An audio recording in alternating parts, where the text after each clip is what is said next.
Welcome, everyone. Emily will be joining us here in a moment. I'm Lisa Natoli, and so excited that you're here. Emily, are you in the house? I am in the house. There you are. We can just put your video on. There Ta-da! you are. Welcome, everyone. Morris, Bonnie, Sandra, Cara, Lynn. So I'm really excited, and we're just going to get started. The format will be just Emily and I discussing the book, and we have the chat function open, and we'll be here from 7 to 8, 1 hour.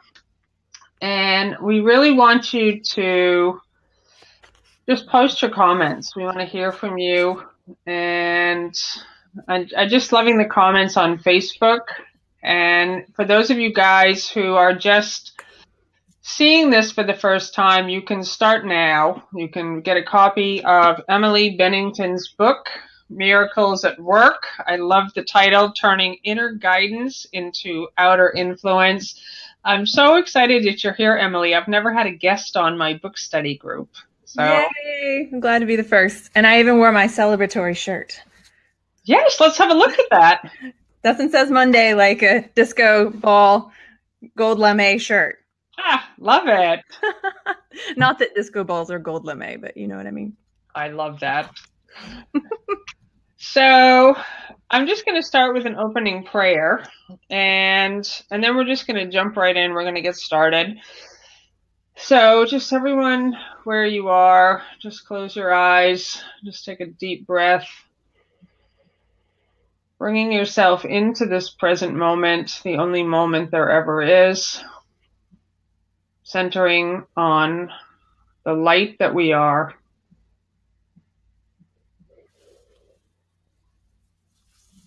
And we dedicate ourselves to moving from this space now.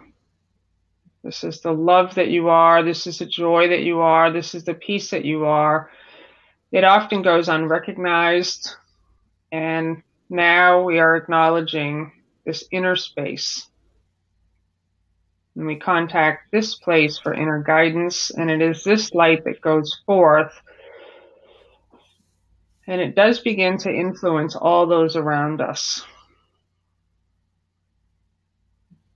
And from this place, we give thanks that we are together, that this is a new beginning. And we say amen. Amen. Amen. So I'm just going to say a few words about this book, Emily, and then I'm going to hand it over to you. And I have a few things that I would just love to comment on for people in the room. And the first thing I want to say is I love this book. I do. I absolutely love this book. And you are an incredibly clear Course in Miracles teacher. I'm always looking, I feel there's two camps of Course in Miracles teachers. I feel there's the camp that's talking about it, and there's the camp that is living it. And I can see from the way you write that you really have taken these principles and made them a part of your life. And I love that we're going to talk about work, because I know that a lot of people who are involved in spiritual growth or on a spiritual path, they keep their spiritual life separate from their work life. And one of the things that I have found as a teacher is many people are doing work they don't love, and they're doing it because they feel like they have to.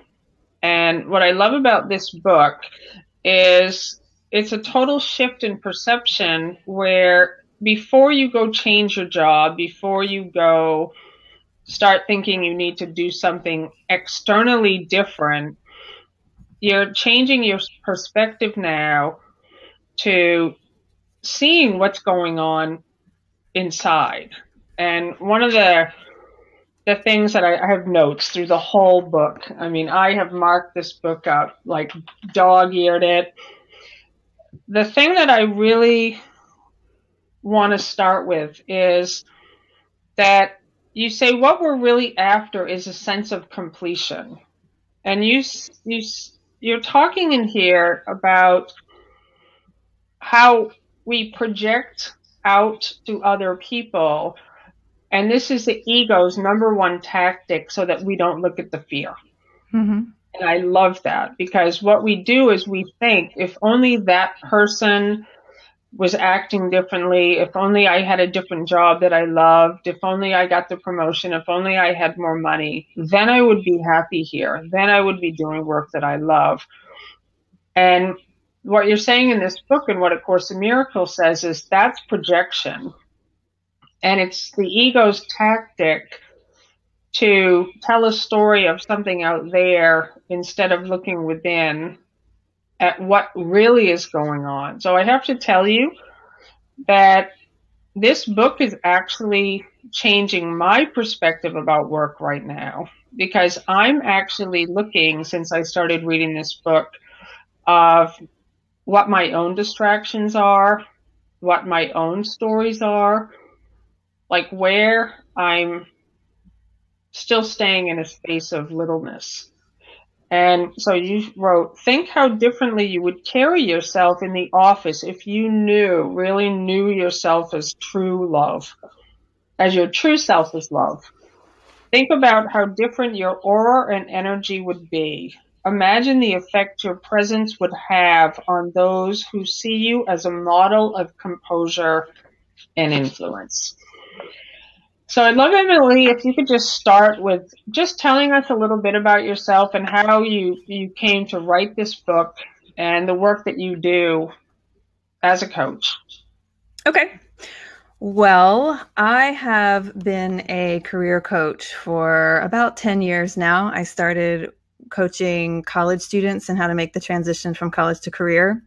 And then I started coaching women as they moved into executive management. And then when I was coaching women, what I discovered is that they would come to me with things like performance review issues, overbearing boss, and that sort of thing. They would want help navigating those aspects of their career, but just scratched the surface and they were facing big life challenges.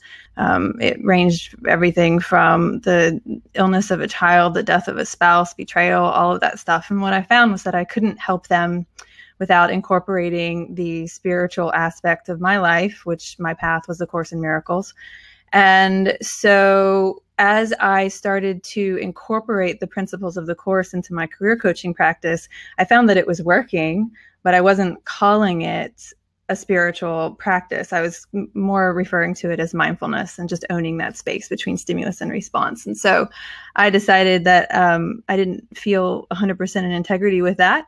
And so I wanted to come out with where I was learning the things that I was teaching, and it was the Course. And so that's where Miracles at Work came from. It's just coming out of that spiritual closet, which in hindsight sounds like an easy thing to do, but in reality, it was a really stressful thing to do for me, because I never saw myself as a spiritual teacher. I always saw myself as a very secular mindfulness teacher / career coach. So this is a new foray for me.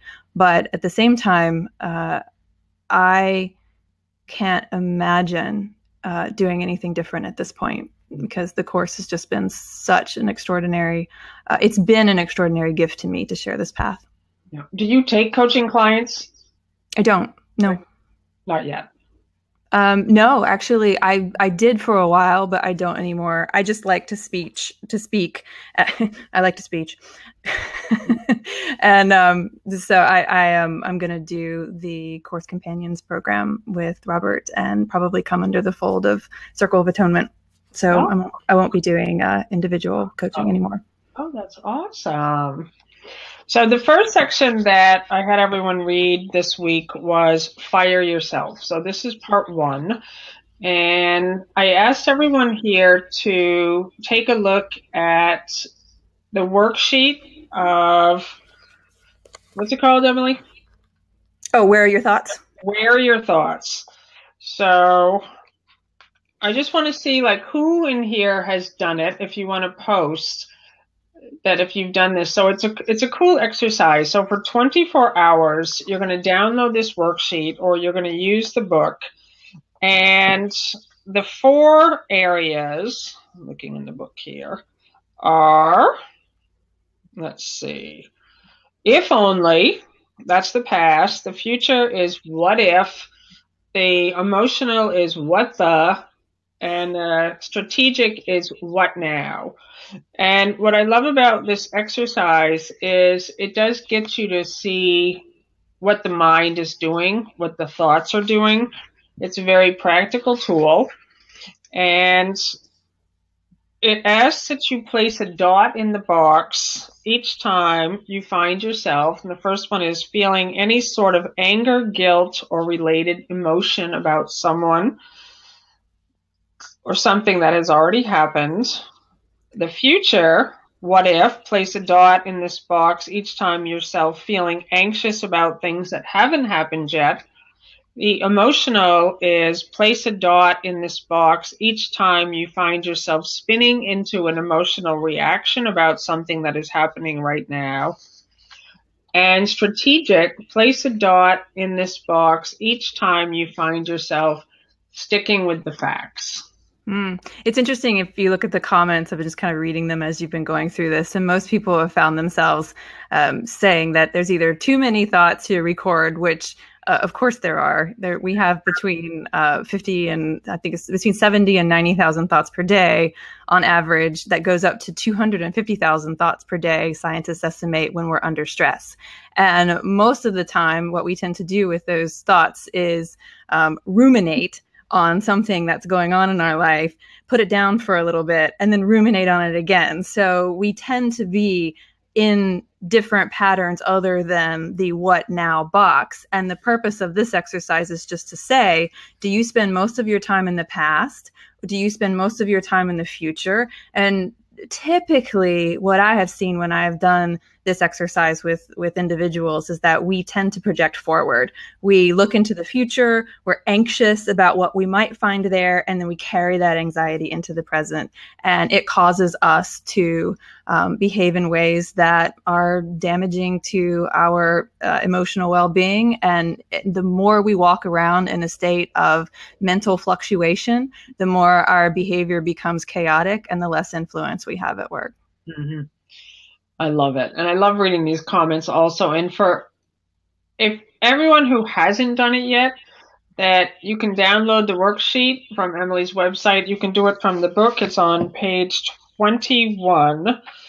And you also suggest to do it for longer than 24 hours if you want, like to really just start to pay attention to where are your thoughts. Yeah, and you're really just trying to look for patterns. And this is more of a mindfulness exercise than it is a course exercise. And Robert kind of gets on me for this kind of stuff because he calls it Merdfukels in the sense of, he calls it Merdfukels in the sense of trying to combine mindfulness and miracles. But I like Merdfukels because the very first thing that you need to do to practice the course, first of all, is to notice what's going on in your own head, because that's where we go wrong. Yep. You know, you talked at the beginning about, you know, we're constantly looking outside of ourselves to our careers and the things that we hope our careers will provide for us, namely a sense of identity, a sense of self-worth, and all these external things that we hope will complete us, that will fill in the gap between who we think we are and who we want to be, because we don't recognize that we're already perfect. And so we're looking to our career to fulfill those things. And when it doesn't, or when we perceive that it doesn't, then we get into all these head trips. And the problem is when we kick up all this snow globe thinking, as I call it, we don't recognize that we're in it. And so we just behave in ways that are short. You know, we're frustrated, we're angry, we're overwhelmed, we're competitive, we're all of these things, and we don't recognize ourselves as those things until we look at what we have already done. Mm-hmm. And so where Merdfukels comes in is you have to be mindful to stop in the moment and say, what am I doing here? And, you know, I guess where the course would come in is you would ask yourself those infamous course questions. Who is my father? Mm-hmm. Would I rather be right or happy? What am I treasuring in this moment? And so, yeah, so that's just a good place to start. It's just you have to notice those patterns before you can begin to dissolve them. Yeah, I love it. I actually think the course is inviting us to do that with the workbook lessons, like with all those fill in the blanks, that we're becoming the observer, that we're becoming more conscious of really what the thoughts, the feelings, the emotions are, that they're not running away anymore. And I love this section. I'm just going to kind of breeze through here real quick and see. I have so many things. I did all the exercises. I filled in all the blanks in here. But I loved here, you said, in my job, I've coached hundreds of professionals from many different backgrounds. And there's only one thing that seems to routinely block our leadership presence at work. And you said it's perceived disrespect. Oh my gosh, yeah. Yeah, absolutely. I mean, that's one of those things that we don't stop to say what's going on right now because phew, we just fly right into the emotion. Mm-hmm. So when it is perceived that we are being disrespected by somebody else, I think from a course perspective, really what's going on is it's kicking up our own insecurities about ourselves.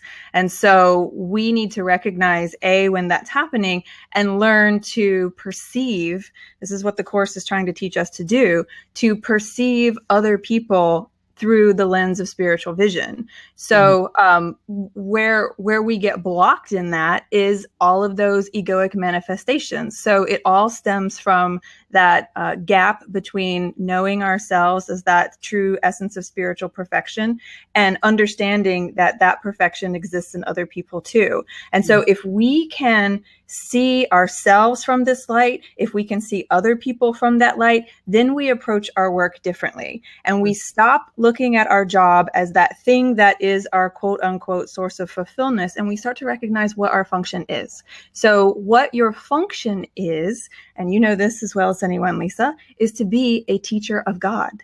And so your job is what's on your business card, but your function is to be a teacher of God. And what does that look like? Well, it means that you come to work every day looking at your circumstances and other people through the lens of forgiveness. So you forgive them for what they did not do. And as you do that, then what you start to recognize is that you, first of all, you strengthen the fact that you are also forgiven, right? So you can't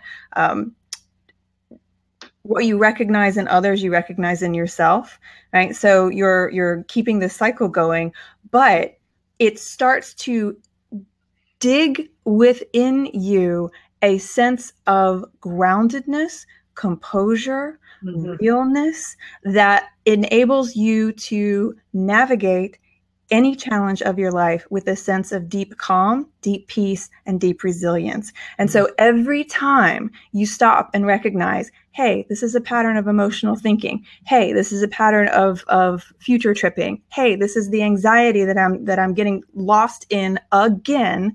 You recognize that as egoic thinking. And when you get better at sort of dismissing it in the little things, the little aspects of our life, then that's just practice for the bigger things. And what you find is that when life comes at you like a fire hose to the face, which life has a tendency to do, you're not thrown off your game as much. I like to say you're like the weeble wobbles, like you get knocked over, but you just come right back up because you know where your source is, where your ultimate source is. So if your source is your career, if your source is the metric that you're being judged by, if your source is the opinion of other people, then yeah, you're going to get in that state of emotional roller coaster. But if you know that your source is your father, your creator, God, whatever source, whatever word you want to use, if you can recognize that as your anchor, then nothing can throw you off. And let me just say one more thing. I'm sorry. I know I'm being long-winded here. But what you recognize is that when you know your source, you come in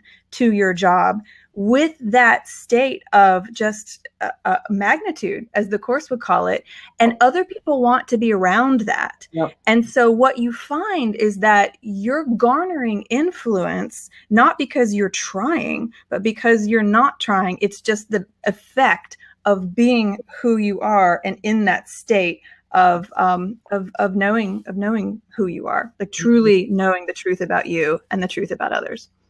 I love it. And I'm noticing some of the comments here saying I'm not working at the moment. And one of the things that I really find is Bill just gave me some questions. Thank you, Bill. He's so handy. He's so handy. He is. And I loved what you said, like, what is your job? Your job is a teacher of God. Like, for those of you guys who have A Course in Miracles in here, like, it is a total shift in the way that you look at yourself, the way that you carry yourself in the world. And for those of you guys who have known me for a long time, you know that I say that we're undercover agents for God. And some of us not so undercover, but wherever you find yourself, you are literally there, sent by God with a job to do. Remember who you are and to be happy. That's our job. That's our work. So all of us here, we actually do already all have work. All of us. Like I know in the world we put it in a box and think it's a job and it brings in money. But when you start to really say, okay, wow, I'm on an assignment now. Whatever the work is that you're doing, whatever you're going there knowing that you're there just to be the light of the world. You're there to really remember who you are and help others to remember who they are by your presence. And so what I love about this book so much, Emily, is that it really, for me, as I hear so many people say, I don't like my job. I wanted to be a coach. I want to be a spiritual teacher. They have an idea of how it's supposed to look, but the actual work that we're doing here is to find yourself in the place wherever you are and look and see, okay, is there fear? Am I projecting? Do I think I should be somewhere else?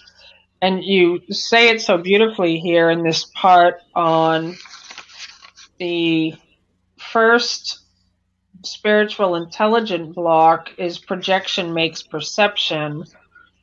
The ego's chief tool for keeping fear out of your mind is projection, which essentially means shifting the responsibility for your own thoughts and actions to something external and hence away from your direct control. So I just want everyone here to think about that. And there's something that is so good in here. This part about Joe and Larry. And Joe was a woman who had to fire a lot of people. She was a chief executive officer for a company. She had to fire everyone or many people, including her stepfather. Yeah. And she became known as the Hatchet Lady and was very hated by many in the company. There was a lot of tension in the board meetings. And one guy in particular that was really just out to get her. And she came to you as a client and you said, she kind of gave you the whole story and then she wanted your advice. And your advice to her was, yes, can you pray for his happiness? Yeah. Yeah, she wasn't too thrilled about that. I love that. And you said at first she couldn't, but then what she did was it opened her mind up enough to see a different possibility for it. And for me, I'm just someone who loves to get practical advice. So I would love for everyone here who's watching this or who's studying this book, I would love for this next week. And I know Emily's going to give us a practice also for next week, I think. But let's do that one, all of us. If there's someone in your work or your life who's pushing your buttons, for you to pray for their happiness and success. It's a big one. It's a big one. To pray for their happiness and their success, and also to recognize that which in yourself that doesn't want that for them, because this is a major obstacle to peace, as the Course would say, is that, you can't hold the love that you need to express in order to perform a miracle and judgment at the same time. They just don't exist in the same space in your mind. They don't exist together at all. And so if you're holding the judgment, you're making a choice to do that. Mm-hmm. And you're making that choice at the expense of your own peace. And so what Joe needed to do was to demonstrate through her own behaviors, teach through her own behaviors, a level of composure, a level of calm that instilled in her employees the belief that things were going to be okay. And in her mind, she was just frenzied, but she needed to project behaviors that were composed. Mm-hmm. And so our behaviors are the result of what's going on in our mind. And so what I was working with her on was just settling that snow in her own head so that she could not fake it when she walked through the door every day, but really approach her job from that grounded place. And that's what you learn in a spiritual practice, because spirituality is what will teach you that no matter what, you're perfect and you're already anchored. And so if you can just keep that in mind, then there's nothing you can't handle. There's nothing you can't handle. But Lisa, I wanted to say something on something that you touched on before about where we feel disconnected from our career. And I just wanted to say this before I forget this point, because it's in my head. What I discovered when I was doing coaching was that a lot of people who came with problems and concerns and requests in their careers was that they felt like what they were doing wasn't quote unquote important enough. Yeah. That what they were doing every single day just didn't feel big enough to them. And what A Course in Miracles will teach you, and why I love this as a practice, and why I think the book is the ultimate career coach, well, the Holy Spirit's the ultimate career coach, but you know what I mean, is that it will teach you that every single interaction that you have is the practice. Exactly. So it's not that you're, looking out there for that thing on your vision board that you hope to achieve one day. No. It's about, who are you being in that email? Who are you being with that individual? Who are you being with that sales rep? Who are you being with this person that, you don't even, that you looked at differently because you didn't feel like they were worth it? That's where we go wrong, is we're constantly thinking about what we want instead of what's right in front of us. And tomorrow's success is built on the interactions of today. And so you can't get where you want to go until you do today right. And so the way to do today right from a course perspective is to just recognize that every opportunity is an opportunity to express love. And that's the miracle that gives the book its name. I love that. And, so often I think people feel my life starts later.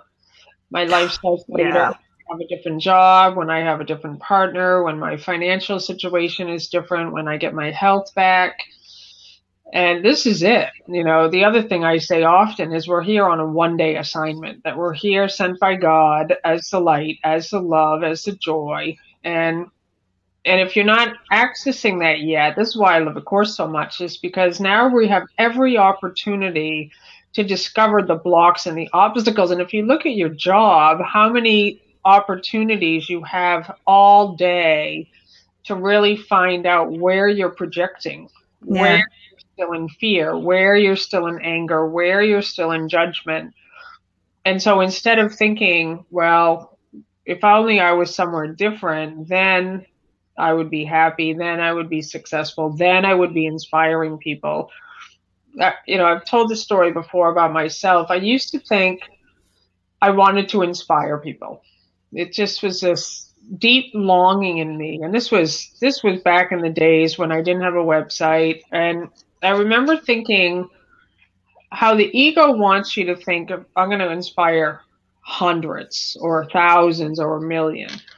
But it's just that longing, like you said, the thing that we long for is that completion. And I realized, okay, Lisa, if the thing that you want is to inspire people, well, then be about it. The next person you meet, you go inspire them. And that's my whole life now. Like I really said, if that's really where my passion is, of activating people and making them happy, don't wait. Don't wait for 100 people or 1,000 people or to be on a bestseller list. You go inspire the next person. And that's, to me, has brought me so into alignment with my true purpose. And to me, I just really I want everyone to really think about, okay, what is it that you really want? And you cover it so beautifully in this book. What we want is a sense of completion, and we think we're going to get it externally. Yeah, sorry. Did you tell I was very? I love you get all excited. Yeah! I can't hide that.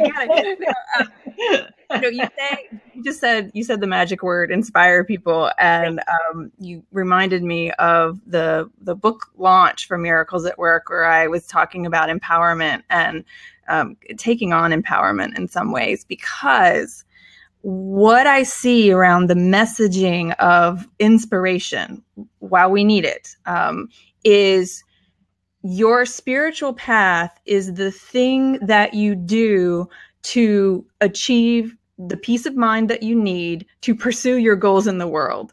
And to me, that is just so backwards. Mm-hmm. Empowerment is not the goal.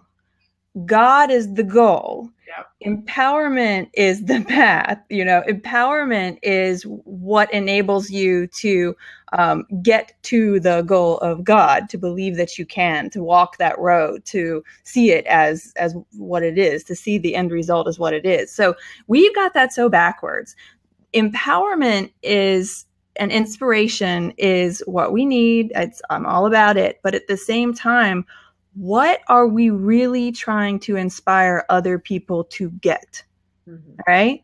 If we're trying to inspire them to get what it is that's on their vision board, then that's from a course perspective.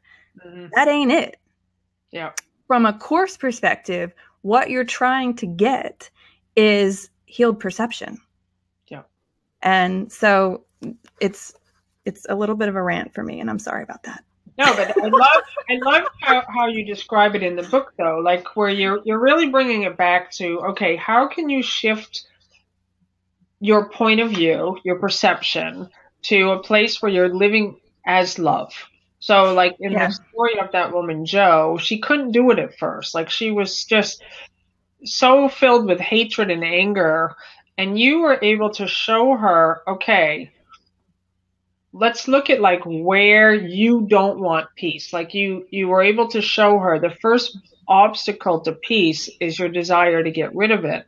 So what we do when we say we want peace and we say we want to have work we love or whatever it is, if we're not experiencing that, it's only because, and this is like a hard pill for a lot of people to swallow, it's because you don't want it. Yeah. Trying to get rid of it, and instead of really looking at that like, oh, I don't really want peace, I'm actually more comfortable with the conflict. Instead of looking at that, we project it onto the Larrys of the world and we say, he's the bad guy. And so now it's a total turnaround. And what happened with this woman, Jo, is she finally got to a place where she was praying for his success and happiness, and she praised him in front of the whole board for some project that he was working on. So I love that, because it's not just that we're like doing some game of make pretend. We're actually looking for ways that we can help the coworker or the person. Yeah, because we're trying to not only be in that space where we're shifting our own perceptions so that we can be at peace. That's part of it. We want that. Mm-hmm. But that's just the first part. The second part is, from your peace, you express love. And that's what we're really trying to get to. And that's what I love so much about your teaching, Lisa, is that you don't have, at least from what I've seen of your teaching, and I think this is why your tribe loves you so much, is that you don't seem to have much tolerance for wallowing in the story. Oh. And this is one thing that I've heard Marianne say a lot, is it's not enough. I think she said this in the foreword to Miracles at Work. Like, it's not enough to just go from dysfunctional to functional thinking. We want that, but that can't be the end. We need to go from functional thinking, so dysfunctional to functional to service. Mm-hmm. So that is God's plan for salvation. The expression of love, that is what's going to heal us. A bunch of individuals walking around at peace, great. That's step one. But step two is expressing that peace, allowing that love to work through us so that we can be God's ambassadors in the world. I'm so happy you just said that, because that's really what I find that a lot of people say, okay, yes, I'm willing to forgive. Yes, I want to be happy, but they're not yet in the extension, because we haven't been taught that here. Like, we've been taught in the world to protect ourselves. Like, we've been taught to have a layer. And what you just said, it's a shift into service now. So it's not just that we're showing up at our jobs. We're not showing up at the supermarket and waiting for something to happen. We are the change we're waiting for. So we're showing up now. And I love that you talk about, a model of composure. Like, we're moving now in, like, our posture even changes. Like, you suddenly see the way that you write an email is different. The way that you listen is different. Everything is different. The external picture is the same. And what I like too is that we have so many opportunities to really look at where we're blocking ourselves. I know that I said I was going to talk about a story that happened in New York, so I just want to share it briefly. I guess I had the course. I was working in New York City in a publishing office, and I was the assistant to the associate publisher. I'd beat out 800 other applicants for the job, and it was so hard for me that first year, because I really was working with the boss from hell. And I really thought that she is so difficult and so hard. And I remember I would go home and complain to my boyfriend every single night about this woman. And we worked in this really cool office it didn't have any walls. They weren't like cubicles. It was just this totally ultra modern, awesome office. But she listened to every single phone call I had. She had to approve every letter that I sent out. And I just hated her. Like, I just was like, she is just, you know what. And one day I sent an email to a friend of mine who was a receptionist there. And I couldn't believe what I saw happen. I was in line view with the receptionist who opened the door. I saw her read my email, and I went into great detail of how much I didn't like this woman, my boss. And then this receptionist called the woman over so that she could be relieved, so she could go to the bathroom. So I can't even believe it happened. So the email is open on her screen, and I knew it. And the woman I wrote about is now reading it. And I'm watching her read the email, and I'm like, oh no. And I thought, I'm going to get fired. I'd been working for her for like a year. And I just saw the color go right out of her face, that I felt these things about her. And I remember, it was total dread at first. But what happened for me is that was such a healing example, because I already had the principles of the course there. I was already like, okay, there's no accident here that this lady's reading this email. And I was able to have a conversation with that woman. And it was so opening. I just said, I can't work like this with you anymore. I said, I'm so sorry that you read that email and I feel this way about you. I worked for that company for 9 more years, and she became my best friend. And when people ask me, like, how are you so professional now? It's because of her.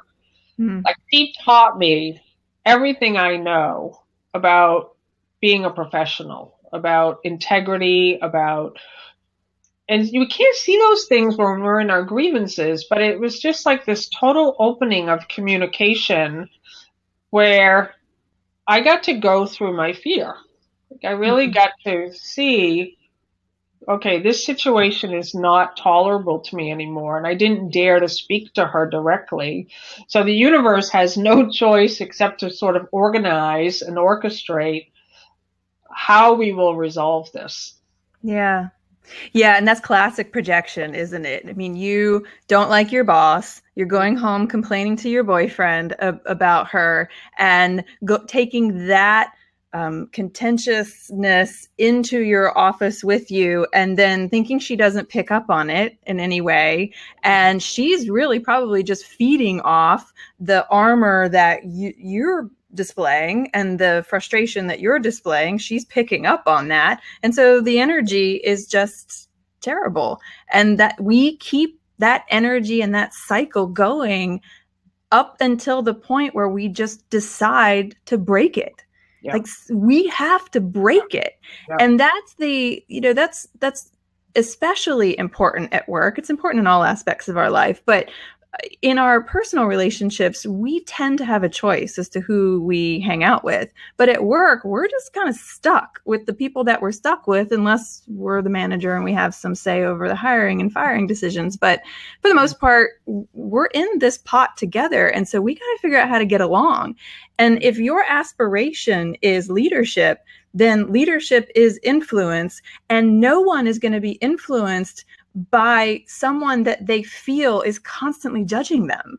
And so we have to get to a place where we can dissolve those judgments when they're little, kill the monster when it's little, because if we don't, it'll take over our mind, and then we'll be coming home complaining to our spouses and going into work and wondering why we're so miserable all the time. Mm-hmm. And so, yeah, I think that's a great lesson. And the universe will organize in a way that brings, it's the classic detox, brings it up so that you have the opportunity to heal it. And if you don't, it'll bring it right back up again until you see. Yeah, I love that. So I see lots of comments here on the board. And did you have an exercise that you wanted to give for next week before we? Yeah, I do. I do have an exercise. Everyone finish the book. We're going to be on next week also. We're still have 15 more minutes here. But we're going to be hiring yourself now. And Emily has an exercise for us. Okay. So one of the areas that gets us into that anxiety mode, where so many of you mentioned that that's where your thoughts tend to go. That's the pattern that you recognize in your own mind, is anxiety. Anxiety comes, as I said before, from looking into the future and feeling nervous and worried about what we're going to find there. And so what we have to do is to bring ourselves back into the present. And the way I'm doing Merdfugels again, but we bring ourselves back into the present. And this is where the miracles come in, because the way that we can anchor ourselves into the present, one of the ways that we can anchor ourselves into the present, is my favorite prayer from the course, which is the Truly Helpful prayer. And I have found this prayer to be exceedingly beneficial for bringing me back to a space where I feel like I am grounded in the truth of who I am. Yeah. Where we get disconnected at work, if we're doing the presentation, for example, and we feel inadequate, we feel unprepared, we feel nervous about it. If we're in those situations that challenge us to step up and to rise, and we have to rise with those challenges. Mm-hmm. And so the way that we can rise to those challenges is to just recognize that our purpose in the moment is not to be perfect. We've already got that handled. You're already perfect. We got that. Our purpose is to be truly helpful. Yeah. And if you can shift from, into that service mode, it takes you right out of that dysfunctional thinking. Because the thinking where we go wrong is, I have to be a certain way. No. You just have to be truly helpful. And so what the Truly Helpful prayer does is center you back into that. So your exercise is, your mission, if you choose to accept it, is in Miracles at Work on page 136, or in the course, I think it's at the end of chapter 4. There is the Truly Helpful prayer. And the prayer is, well, actually what I would recommend that you do is to either keep the book with you or write the prayer on a note card and just read it multiple times throughout the day, throughout the week. I would challenge you to read it every single morning for the next week. And the prayer is, I'm here only to be truly helpful. I am here to represent him who sent me. I do not have to worry about what to say or what to do, because he who sent me will direct me. Mm-hmm. I am content to be wherever he wishes, knowing he goes there with me. I will be healed as I let him teach me to heal. And that's it. I And love if that. you can get into that space, once again, there's nothing you can't handle. Yeah. And I love this because I just turned to this page and you and I did an interview on Unity Online Radio, which I encourage everyone here to go listen to at unity.fm/living-in-joy. And I can remember talking to you about this because right above that prayer, you tell this great story of how you started your coaching business and you were frustrated because it wasn't taking off the way you thought it should be taking off. And Gabrielle Bernstein said to you, advice that you've never forgotten, you're making it about you and it's not about you. Yeah. You're making it That's about the you. service element, like where you're really getting out of the way and you're recognizing, okay, it's like, to me, when I first started to notice what I was noticing, and that's why, like, to me, this is not mindfulness mixed with A Course in Miracles. To me, it is A Course in Miracles, where you're paying attention to where you think you are, is when I started to notice that I was just in this isolated, self-contained bubble, waiting for things to come to me. That's our life, most of us. Like, we just are like, well, what about me? And we shift the energy now so that it's extending. It's just, okay, how can I be of service here? How can I be helpful? How can I make someone's day? And to me, that's a total accomplishment. Now I've arrived. And what's interesting is suddenly all the things that I was waiting for were immediately there because the focus was not on me anymore. It was like the Yeah. bubble was gone. And that's a different question than to the point of what you were saying earlier. How can I, quote unquote, be inspiring? Well, what's inspiring is service. What's inspiring is love. And so you shift the question. So how can I be of service? And that is what's inspiring. The effect of that is what's inspiring. And so that's where we go wrong a lot of times in our career too, is we're like, how can I get the thing? How can I get the thing that's going to make me feel better about where I am right now? Well, how can you be better right now so that you can get where you want to go? Just totally shifting it around. Yes. So in our last 10 minutes here, I just want to make sure that I hit on these practices so they're so good. And, you guys who know me, these book studies for me are about activation. They're not just about reading the book. They're literally taking what you read in the book and applying them. And I'd love for you to just type in some of the answers to these questions. You do this one called Unwinding Projection, and you talk about being stuck in this woman who's stuck in her career. And you said that this woman was complaining and this one woman was trying to help her, and the woman always had an excuse. I've already tried that. That would never work. My boss wouldn't let me. My husband doesn't support me. Finally, the speaker said, it's not that you don't know what to do. It's that you're not ready to fully own what you know. And so you're asking these questions. How do you stay safe? What are your excuses? Why stretching into the unknown is such a terrible idea? What things prevent you from taking action? So I'd love for everyone just to type in just some of the things that you are recognizing that are stopping you from taking action, some of your excuses. Yeah, because we don't recognize often all the way. So we kind of understand the fear of failure. We're steeped in that in our culture. But what we don't talk about as much is the fear of success. So to what I was saying before, we understand that success means that we're going to have to step up and step out into new expanded versions of ourselves. And where we go wrong is sometimes we're terrified of that. And so we shrink. right back into the safety of our little comfort zone, and then wonder why we never get what we think that we want, right? And so that's, again, where the truly helpful prayer can come in, because in the process of rising, you keep the right perspective. You keep the perspective of service. You recognize that it's not about you, you know, like this is just coming through you, and all that you have to do is to get out of the way. And isn't that just so much more freeing than saying, I have to do this myself? Yep, exactly. And it is scary to take a step into the unknown. Like, it's actually safer just to keep doing what we're doing rather than really going, okay, what's the fear? Like, what is the thing that's holding me back? I was reminded, I don't really know where it was exactly in this book, but I was reminded of something that happened at Christmas time. I was at a party.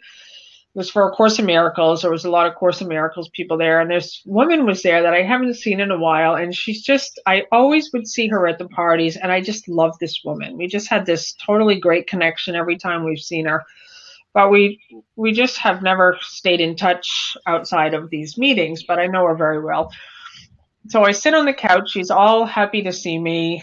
It was just like old times. I'm thrilled because I had been thinking about her.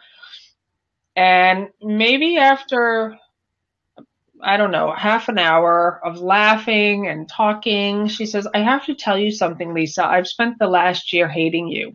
I was like, okay. Merry Christmas.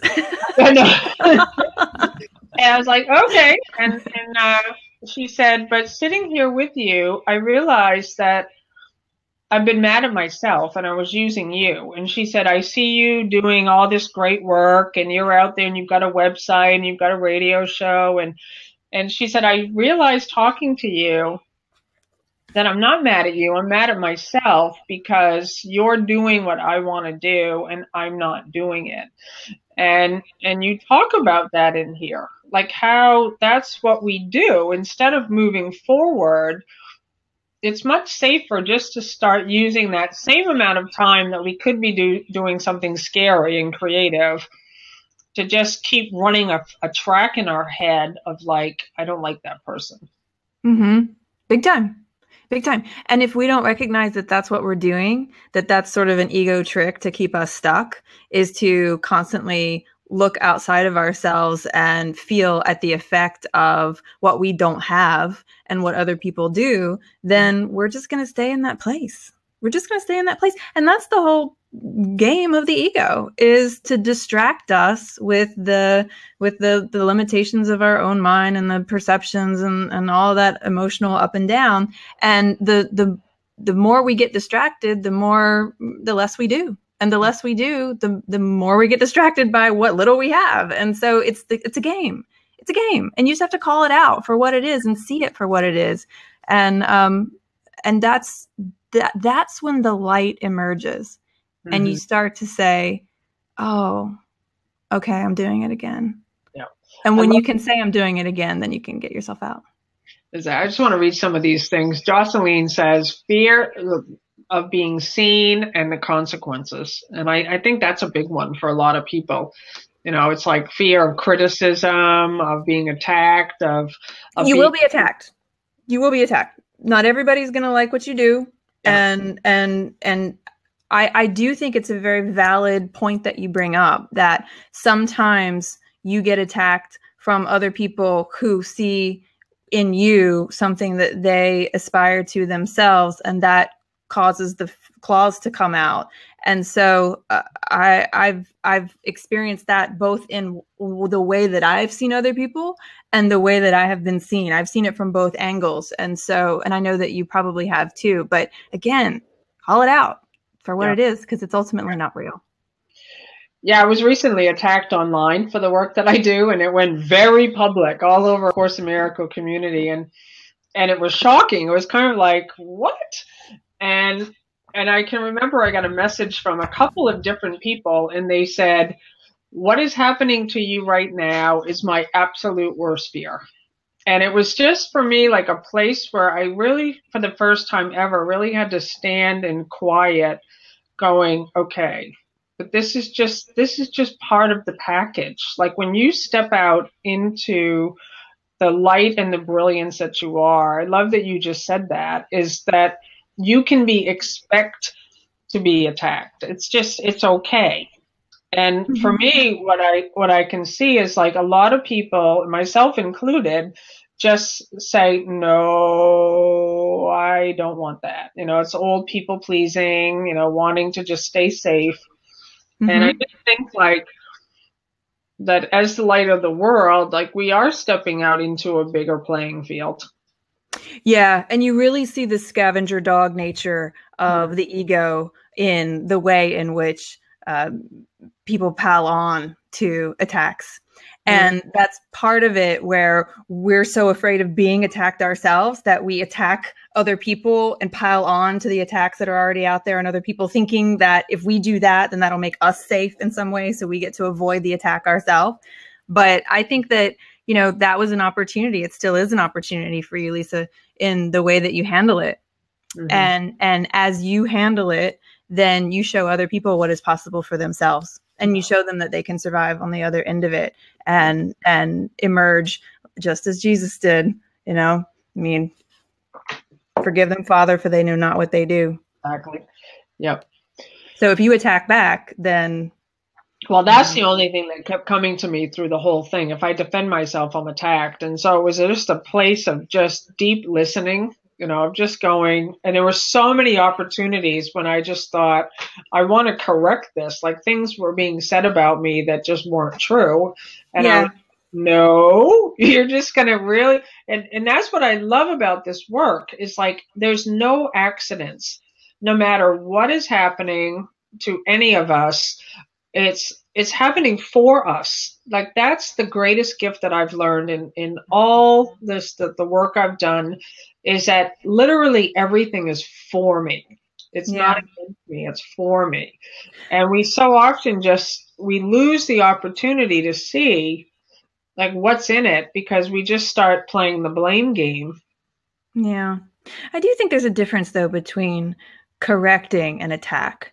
I think that you can say this is inaccurate without this is inaccurate and you're a jerk, right? Like so there's two different ways that you can phrase that. But I think that coming forward and saying this is just not true and here's why is fine, and you can still sort of be in what the course would call a state of defenselessness in that, and still stand up for the work that you do in the world.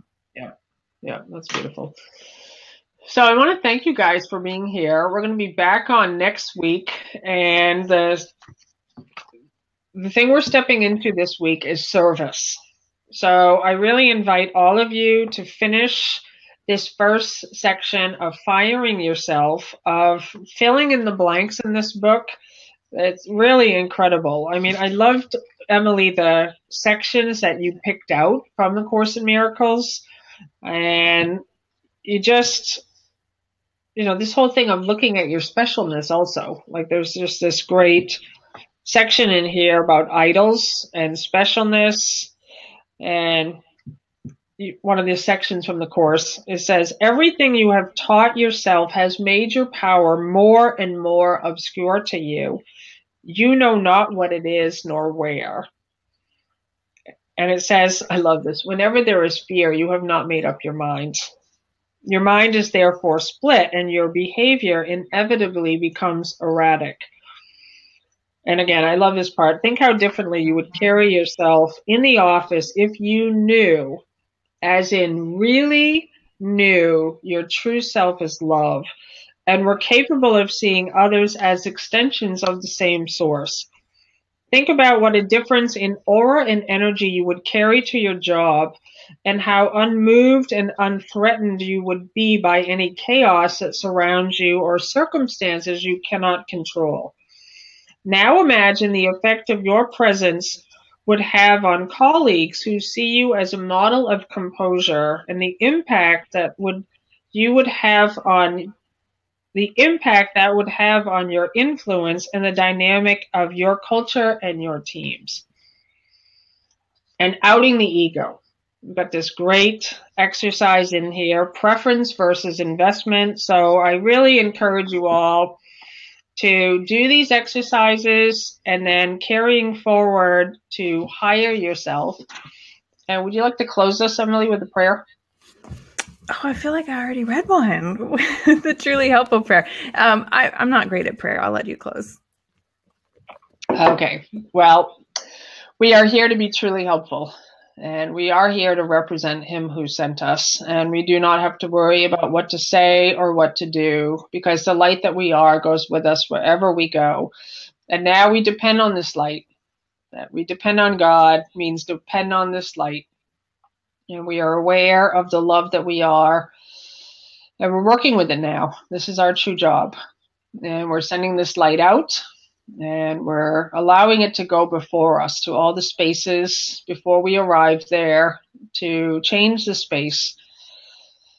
And this is what Jesus meant when he said, I go and prepare a place for you. He's going before us, the Christ you are, and reorganizing all those spaces, removing all the stones from your pathway that you might have tripped on. And the light is now opening doors for you. It's closing doors that you no longer need to walk through, and you can depend on this light. This light is what you are. And I thank you all for being here. I thank you, Emily, for being with us. And I love it. We're turning inner guidance into outer influence. Thank you, Lisa. Thanks, guys.